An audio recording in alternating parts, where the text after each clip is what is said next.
Karl Marx, philosopher of communism and prophet of the revolutionary spirit of Jean-Jacques Rousseau. And I'll be treating Marx very much in the tradition of Rousseau because he certainly was influenced by him a good deal. And when we speak of Marx's commitment to equality above all, he is trying to capture the Rousseauian optimism and revolutionary spirit of that 18th century philosopher. Marx was born in 1818 in Germany. He was educated at the universities of Bonn and Berlin, where he eventually received his PhD in philosophy. His family was relatively affluent. His father was a lawyer, and so keen on the successful practice of his law that he converted. His father converted a year before Karl was born from Judaism to Lutheranism because he thought that that conversion might help his law practice in this small town in Germany where he was. So Marx himself, following his father's example, seemed destined for a career in law, or at least in academics with a PhD in philosophy. But he became involved in leftist revolutionary causes, which was not a popular thing to be involved in at that time, and so was soon exiled by the government from Germany to Paris, where he wound up in 1843. And then in 1848, after having made himself unwelcome in Paris and a couple of other cities on the continent, he was finally exiled to London, the place where he could be. His father's example seemed destined for a career in law, or at least in academics with a PhD in philosophy. But he became involved in leftist revolutionary causes, which was not a popular thing to be involved in at that time, and so was soon exiled by the government from Germany to Paris, where he wound up in 1843. And then in 1848, after having made himself unwelcome in Paris and a couple of other cities on the continent, he was finally exiled to London, the place where he could be safe to write his treatises, and he finally settled there, where he lived and worked until his death in 1883, and he is buried in London. Marx and his family suffered terribly, horribly from poverty and sickness during his first few years in London. We've talked about Rousseau's relative economic deprivation, but Marx, with his entire family, it seems to me, sets a tragic example of suffering. Many political theorists, of course, denounce poverty, but Marx is one of the very few who actually lived in a state of horrendous poverty and hated it, denounced it because he had suffered himself and his loved ones so much from it. To get an idea of the circumstances of Marx's life in London, next time you're there, you might visit Marx's home in London. That is the tiny rooms where he, his wife Jenny, and 4 children settled in 1850 and lived for 6 years. Now these 2 rooms, only 2 rooms, are located, and they're open to the public, in Soho in London at 28 Dean Street, 3 flights above what is now the Quo Vadis restaurant. It's an odd arrangement. The rooms are not a national or a public memorial of any kind. They're owned by the Quo Vadis restaurant, which we found a bit pricey, but the restaurant encourages you first to have a meal there, and then they show you to the rooms 3 flights up in this garret that Marx and his family were.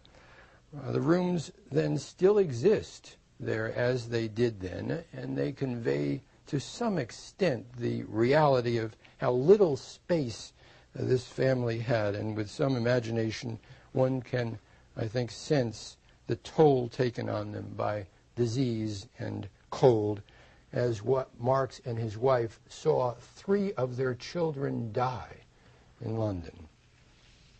I think that the suffering of this family is conveyed most eloquently by Marx's spouse, Jenny.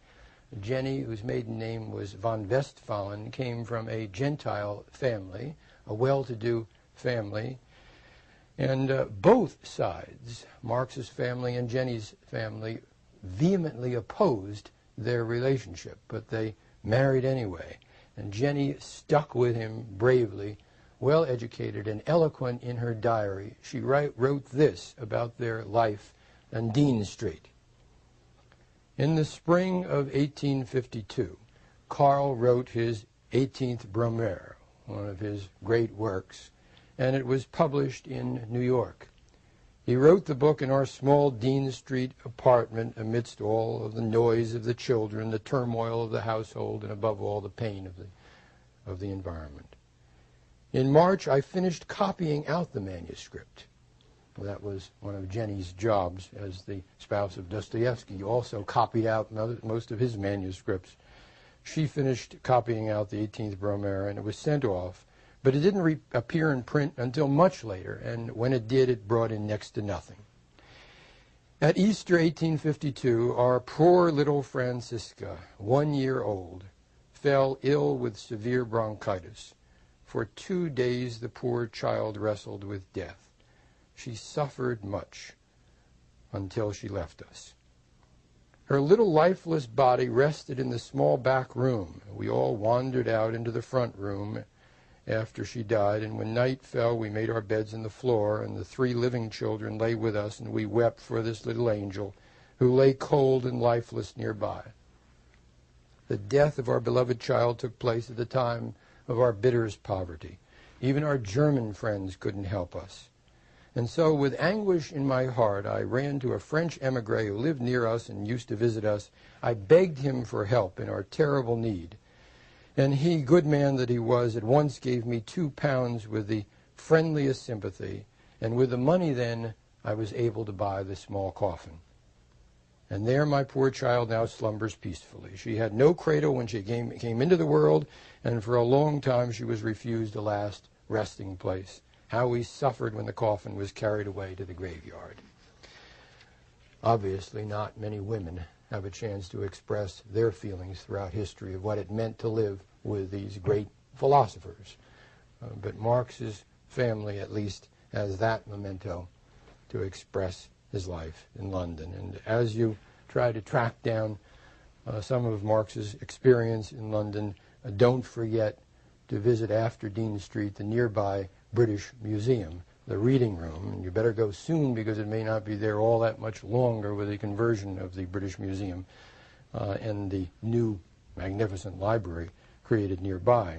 I'm not sure myself exactly what is going to happen to the reading room, but it was there in 1960 when my spouse and I first went to the British Museum, and I then was actually able to sit in Marx's chair because it was there before those chairs were all sold to the Soviet embassy later on. It was then to make sure that they got Marx's chair. They bought them all. And it was there that Marx wrote then Das Kapital. He said at one point, mainly to get away from the cold. The British Museum reading room was much warmer than those apartments in Dean Street. After that, after you've had a taste of where he worked and wrote his great works, then get on the Underground, that is the subway, to Highgate. Be sure to get on the Northern Line and walk 10 minutes after getting off that Underground stop at Highgate. Many of you, I see you nodding, perhaps have done this, to the Highgate Cemetery. The Highgate Cemetery, you'll find, if you haven't found already, is divided into 2 parts, the old cemetery and the new cemetery. Marx is buried in the new Highgate Cemetery. The British with their sense of history. His tomb is famous. It's the biggest attraction in the cemetery by far. If one goes in, one has to pay an admission fare to go in. And if you ask the porter the way to Marx's tomb, knows instantly, expects that you'll ask that, because even though George Eliot and Herbert Spencer are also buried in the new Highgate Cemetery, and not far from Marx's, it's Marx who commands all the attention.